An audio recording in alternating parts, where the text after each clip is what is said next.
¿Qué te parece, Uchi, si nos vamos a la sala? Porque vamos a hablar de un tema sumamente importante. Y es que en nuestros riñones a veces se generan cálculos. Pero ¿qué pasa con esos cálculos? ¿Por qué se generan? Para eso tenemos a un profesional de la salud que va a conversar con nosotros. Así que vayámonos para la sala. José Medina, especialista en urología general y oncología. Buen José, día, bienvenido. doctor. ¿Cómo está? ¿Cómo estás? Bueno, Úrsula, un placer estar acá, acompañarlos. Un tema bastante interesante porque he escuchado durante muchos años que muchas personas quejan de este mal, de los cálculos renales. ¿Qué son los cálculos renales? Los cálculos renales son formaciones de cristales de diferentes sustancias, los cuales llegan a formar algo sólido y lógicamente dificulta la salida de la orina y ocasiona dolor y diversos problemas adicionales. Mi padre y mi madre han sufrido durante muchos años de cálculos renales y he visto, soy testigo de esos episodios dolorosísimos que ellos han tenido. Antiguamente era mucho más complicado, ahora es incluso creo que un poco más viable el tema del tratamiento. ¿En qué consiste? Exactamente, ¿no? La principal característica del cálculo es el dolor, ¿no? Y efectivamente es un dolor muy intenso que habitualmente lleva al paciente hasta buscar ayuda en emergencia. Es un dolor comparable prácticamente con un parto, ¿no? Es un dolor bastante intenso. Ahora, el cálculo está formado de diferentes sustancias, puede ser oxalato de calcio, fosfato de calcio, estrudita, ácido úrico, cistina, sulfato de magnesio, es decir, tiene composiciones diversas y se generan habitualmente por un mal manejo de estas sustancias en el organismo. Ahora, doctor, perdóname, Uchi, esto como le mencioné hace un momento, tengo algunos familiares que padecen de esto y se les ha presentado muy jóvenes, incluso a mi madre, a mis hermanas, a mi padre también, más o menos a la edad, yo digo muy joven porque me toca la edad, más o menos a la edad que tengo yo. ¿Esto se presenta a partir de qué edad? Es precisamente la edad de presentación es habitualmente dentro de los 20 o 30 años, ¿no? Es una etapa bastante joven, sí. También puede haberse cálculos en personas mucho menores, en niños, en adolescentes. ¿En niños? Sí, hay cálculos en niños y en niños es predominante los cálculos en la vejiga, no pueden crecer grandes a pesar de la corta edad de los muchachos, ¿no? Pero sin embargo la mayor cantidad de presentaciones a partir de los 20, 30 años, un poco más en los hombres que en las mujeres. ¿Y los cálculos, la causa es el consumo excesivo de carnes rojas? Es una de ellas. Eso es lo que le dijeron a tu mamá, ¿no? Sí. Sí. ¿Cuáles son las causas? Hay varias causas, ¿no? Yeah. Una es el consumo excesivo de diferentes alimentos. Por ejemplo, las carnes rojas tienen un alto contenido de ácido úrico y urea. Y el ácido úrico justamente es uno de los componentes de los cálculos. Así es, sí. Igualmente otro tipo de alimento también, por ejemplo, yogur. Consumir yogur en exceso es una alta cantidad de calcio lo que uno está consumiendo. Entonces hay que tener cuidado cuando uno forma cálculos o para evitar formación de cálculos, consumo de carnes, consumo de yogur en exceso, lácteos, todo lo que sea leche, pero en exceso. Alcohol no tiene mucha relevancia en lo que es cálculos, ¿no? Más bien lo que sí también es importante es, aparte de lo que es la leche y esto es el café y el cacao. El cacao, sí, el chocolate, doctor, el exceso de chocolate. Tenemos una llamada de Huancayo. Marlene, buenos días. Hola, Marlene. Parece que la llamada todavía no la tenemos. Me avisan apenas la tengamos. Ahí está. ¿Sí? Hola, Marlene. Marlene, buen día. Sí, ¿qué tal? Buenos días. Buenos días. De 14 años. Y el año pasado le han detectado en ambos riñones polvillo en los dos riñones. Entonces, como es niño, no le dan medicamentos. Y quisiera saber por qué se pudo formar y qué debo hacer para que desaparezca, porque solo me dicen que tome agua. Ok, Marlene, muchas gracias por tu pregunta. Más o menos lo que he logrado entender es que es un niño de 14 años que le han diagnosticado cálculos renales, pero que solamente le han dicho que tome agua, que no le han medicado nada. A ver, primero lo que tenemos que saber es que el diagnóstico de cálculos renales no se hace solamente con una ecografía. Hay muchos que le toman una ecografía y le indican tienes cálculos, entonces haz tratamiento, toma líquido o toma alguna sustancia, algún medicamento, y eso no es así. Actualmente lo que se realiza para determinar exactamente si hay o no hay cálculos renales es la tomografía. Se llama Urotem sin contraste. Este es un examen mucho más preciso porque tiene mucho mejor resolución para poder ver los cálculos. No solamente vemos tamaño del cálculo, sino también vemos consistencia y localización exacta. Esos 3 parámetros son importantísimos para poder indicar qué tratamiento va a recibir, porque actualmente hay 5 tratamientos diferentes para cálculos renales. Eso le quería tocar, doctor. ¿Cuáles son los tratamientos que se hacen? O sea, ¿uno tiene que vivir con estos cálculos permanentemente? ¿Los debemos expulsar? ¿Cómo los eliminamos? Si se deshacen, ¿no? ¿Se pulverizan? Se pulverizan. ¿Cómo es? Exacto. El tema que acaba de mencionar Christopher es importantísimo, ¿no? Convivir con cálculos renales, ¿qué significa? Conlleva un riesgo de infección urinaria. Y la infección urinaria a nivel del riñón se llama pielonefritis, que es una infección más severa que habitualmente da con fiebre, náuseas, vómitos. Hay un compromiso generalizado de la persona que lo puede llevar incluso a una sepsis, que es una infección generalizada, y hasta cuidados intensivos. Entonces, es un tema muy, muy delicado y lo que se debe hacer es eliminar el cálculo. ¿Cuántas formas hay de eliminar el cálculo? Son varias, ¿no? Antiguamente, estamos hablando de hace unos 12 años, habitualmente estos cálculos se resolvían con corte, ¿no? Sí. Y hacíamos unos cortes bastante grandes para poder acceder hasta el riñón, aperturarlo y extraer los cálculos, ¿no? Actualmente la tecnología ha variado muchísimo y hacemos ahora cirugías endoscópicas, que pueden ser rígidas o flexibles. Endoscópica se llama cuando no hay ningún corte externo, solamente se usa la vía urinaria, la uretra, tanto en el hombre como en la mujer, para poder acceder hasta la vejiga y luego la uretra y hasta los riñones. Otra forma es la cirugía percutánea. La cirugía percutánea, como su nombre indica, es a través de la piel.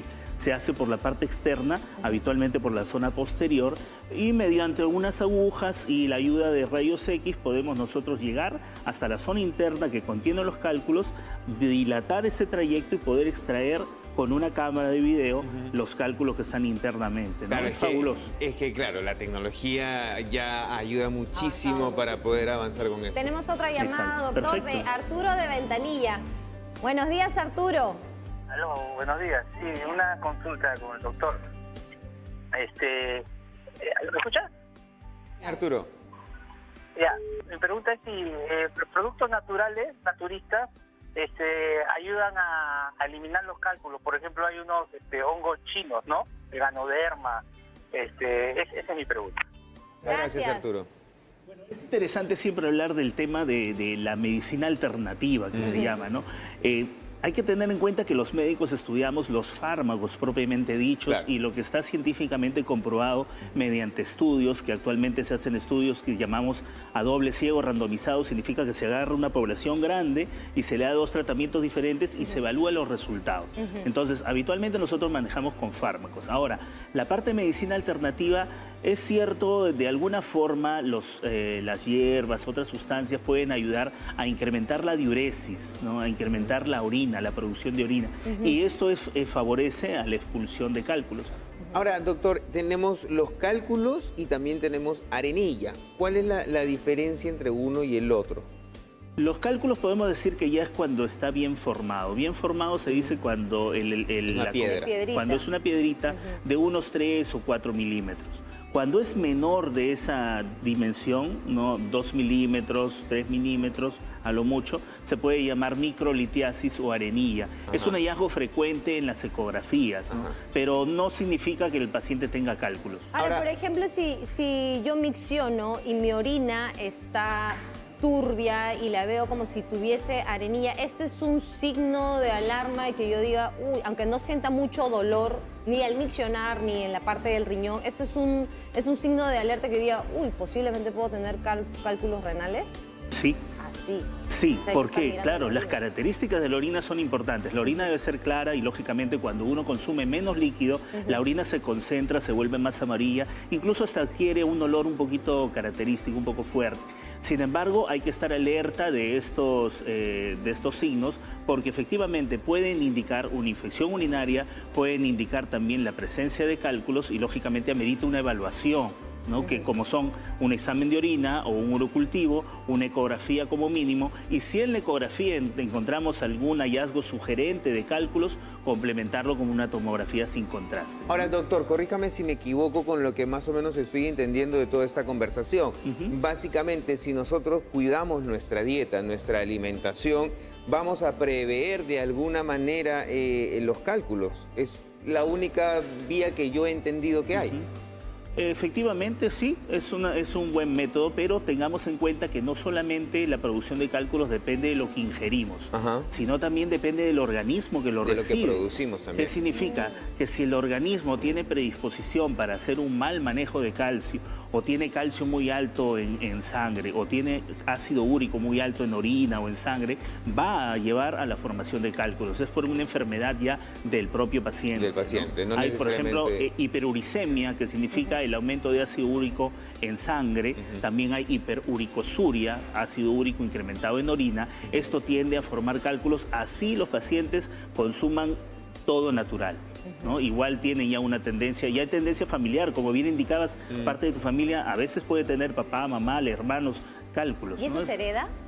Hay una tendencia genética, ¿no? Hay un factor genético en todo esto, detrás de todo Yo esto. todavía con mi familia ando pasando así desapercibido porque a todos, sí, a mi mamá le sacaron la vesícula con 48 cálculos, una cantidad. Y le hemos visto los cálculos cuando... Y ella ha expulsado varios cálculos renales de tamaños considerables y le he visto en episodios... Súper dolorosos. Sí, muy dolorosos. Sí. Igual mis hermanas, yo hasta el momento felizmente... Te está salvando. Toco madera, no pasa nada, pero siempre igual al pendiente, siempre estoy al cuidado de mi alimentación. Algo que le dijeron a su mamá también con la cuestión de los alimentos es que evite alimentos que contengan semillas, pepas, como el tomate, la sandía, el melón. Cualquier alimento que contenga alguna semilla no la debe consumir. ¿Qué tan cierto es esto? Sí, es cierto, es decir, las semillas, incluso los frutos secos en abundancia, ¿no? podrían llevar a la producción de cálculos. Es cierto. Sí, entonces sí hay que cuidarse con los alimentos. Ahora, si yo, por ejemplo, soy una persona sana y quiero saber si soy propensa a tener cálculos renales, ¿qué exámenes me tendría que realizar? Como mínimo, un examen de orina y una ecografía. Son los exámenes mínimos que pedimos. El examen de orina, ¿por qué? Porque habitualmente hay sangrado microscópico que uno no lo puede ver a simple vista y sin embargo microscópicamente en el examen de orina sí se puede captar. ¿Qué sucede? Que los cálculos en diversas partes de la vía urinaria, ya sea dentro del riñón o en el uréter, al momento que uno respira, hace sus actividades diarias, el cálculo se mueve y roza las paredes del uréter, que nosotros le llamamos urotelio. Entonces, el roce de ese urotelio produce que desprenda células sanguíneas rojas, hematíes, y eso se ve demostrado en el examen de orina. Se complementa con la ecografía y de esta forma podemos tener pues un cuidado más cercano de lo que es el riñón, ¿no? ¿Y tener constantes infecciones urinarias puede derivar a cálculos renales? Dependiendo de la causa de la infección urinaria, sí. Hay pacientes que tienen infecciones urinarias por estrechez, por ejemplo, de la zona de la unión entre el uréter y la vejiga, ¿no? O puede tener ya cálculo renal que está produciendo la infección urinaria. Entonces, de alguna forma sí se puede producir, ¿no? Cálculos renales a consecuencia de una infección. ¿Y el Escherichia coli se considera como una infección urinaria que tiene que ver con el riñón? Excelente tu pregunta. Mira, las bacterias que comúnmente ocasionan infección urinaria son a la cabeza, Escherichia coli, 80% de las veces es producida por ella. Puede ser Klebsiella, Serratia, Enterobacter, pero hay una bacteria característica de la infección urinaria que es el Proteus. Proteus mirabilis es su nombre completo. Entonces, el Proteus es una bacteria que tiene la característica de que habitualmente cuando infecta la orina es porque hay un cálculo en alguna parte de la vía urinaria. Es como que te está avisando la aparición de esa bacteria. Sí, así es. Es más, cuando uno como médico nos llega a la consulta a una paciente que tiene una infección urinaria, nunca ha tenido síntomas, pero la tiene por Proteus, ojo, hay que hacerle un descarte de cálculos renales. Doctor, justo, creo que no hemos profundizado mucho. ¿Cuáles son los síntomas? ¿Qué se siente cuando uno tiene cálculos en los riñones?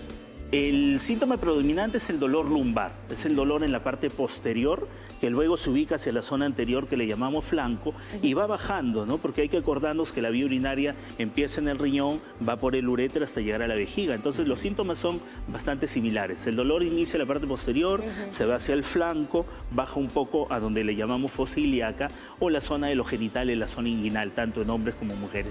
Esos son los síntomas característicos. A veces puede ir acompañado de hematuria, de sangrado al orinar también, que es bastante frecuente. Eso ya estamos hablando de algo grave.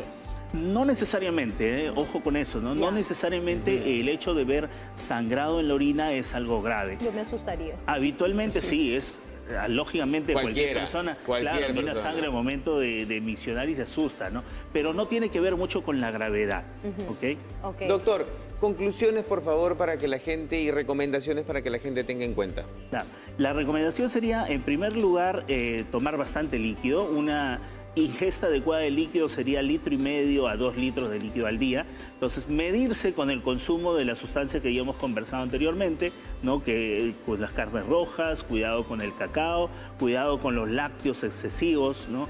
Y bueno, lógicamente a partir de los 40 años hacerse ya chequeos preventivos para evitar todo este problema, ¿no? Y lo más saltante también es que actualmente, como ya dijimos anteriormente, el tratamiento de cálculo se hace ahora en base a láser. Tenemos el láser Holmium, que es una tecnología mínimamente invasiva, y la cirugía percutánea para solucionar todos estos tipos de problemas. Doctor, un placer poder conversar con usted. Muchísimas gracias. Y ya sabes, si tienes alguno de los síntomas que hemos mencionado el día de hoy, acude a tu doctor, que son las únicas personas que te pueden aconsejar y te van a decir qué es lo que tienes que hacer correctamente, ¿no?